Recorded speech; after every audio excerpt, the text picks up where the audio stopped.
म्हणून या समाजाला न्याय मिळवून दिला पाहिजे। त्यासाठी मी आणि आमच्या सर्वांनी सहकार्य केलं।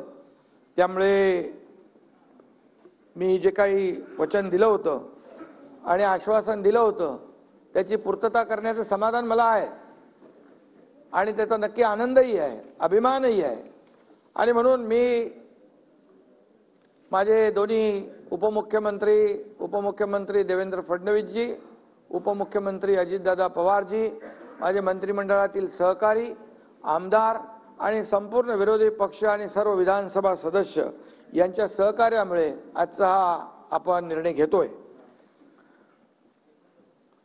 छत्रपतींच्या खरं म्हणजे आशीर्वादाने संपूर्ण मराठा समाजासाठी, लाखो मराठा बांधवांसाठी हा आजचा दिवस इच्छापूर्तीचा आहे आणि ऐतिहासिक आहे असं म्हटलं तर वावगं ठरणार नाही।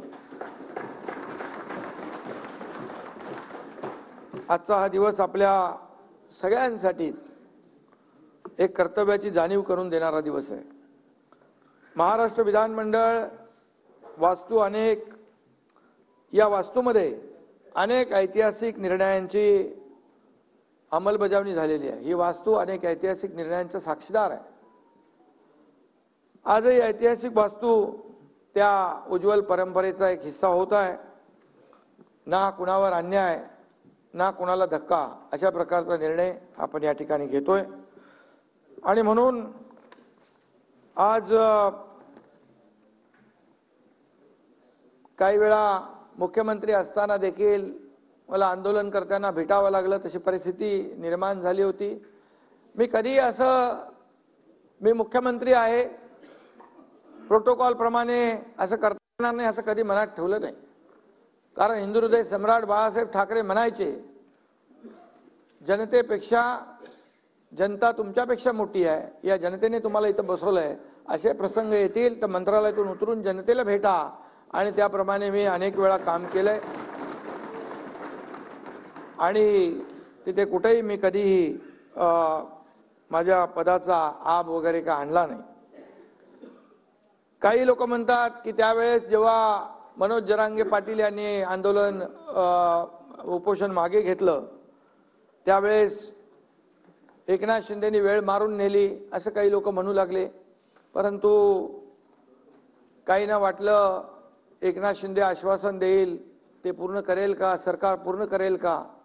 पण आपल्या सगळ्यांना माहीत आहे आम्ही सरकार जे काय दीड वर्षामध्ये काम करतोय, जे घेतलेले निर्णय आपल्या समोर आहेत आणि प्रत्येक निर्णय जो घेतलेला आहे तो सर्वसामान्य माणसाच्या हितासाठी घेतला। शेतकरी, कष्टकरी, माता भगिनी, तरुण, ज्येष्ठ सगळ्यांसाठी।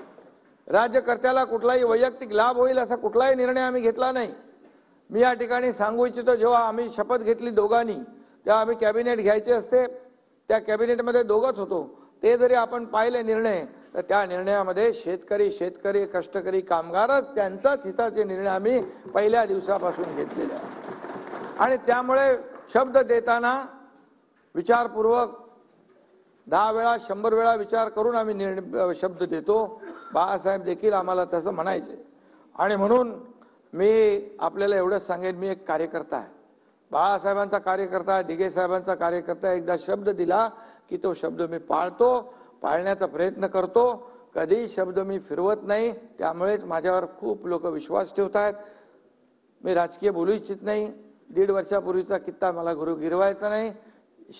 म्हणजे दिलेला शब्द पाळतो जयंतराव, म्हणून लोक विश्वास ठेवतात आणि म्हणून आज मी तो शब्द या ठिकाणी पाळतोय।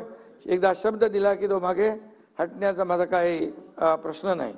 आणि म्हणून मराठा समाजासाठी आंदोलन जे मनोज जरांगे पाटील त्यांच्या सहकारी यांनी केलंय, खऱ्या अर्थाने त्यांना देखील हा निर्णय जो आहे त्यांच्या आंदोलनाचा एकजुटीचा एक विजय आहे असं म्हटलं तरी वावगं ठरणार नाही।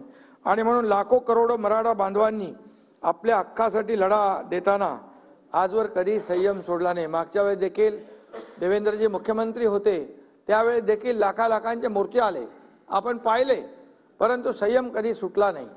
आणि त्यावेळेस देखील आपण ती शिस्त पाहिलेली आहे। आणि म्हणून यावेळेस काही ठिकाणी घटना घडल्या, अनुचित घटना घडल्या, परंतु त्या घडायला नको होत्या. शेवटी या राज्यामध्ये सर्वांनी गुण्या गोविंदाने राहिलं पाहिजे. जाती जातीमध्ये तेढ निर्माण करण्याचा प्रयत्न कुणीही करता कामा नये अशी भावना आमची आहे. आणि म्हणून आज या समाजाने देखील विश्वास ठेवला. त्याबद्दल देखील मी मनोज जरांगे पाटील आणि त्यांचे सहकारी जे आहेत त्यावेळेस उपोषण मागे घेतलं आणि आपल्याला पुढे जे काही निर्णय घेता येतील त्याप्रमाणे आपण पुढची प्रक्रिया सुरू केली.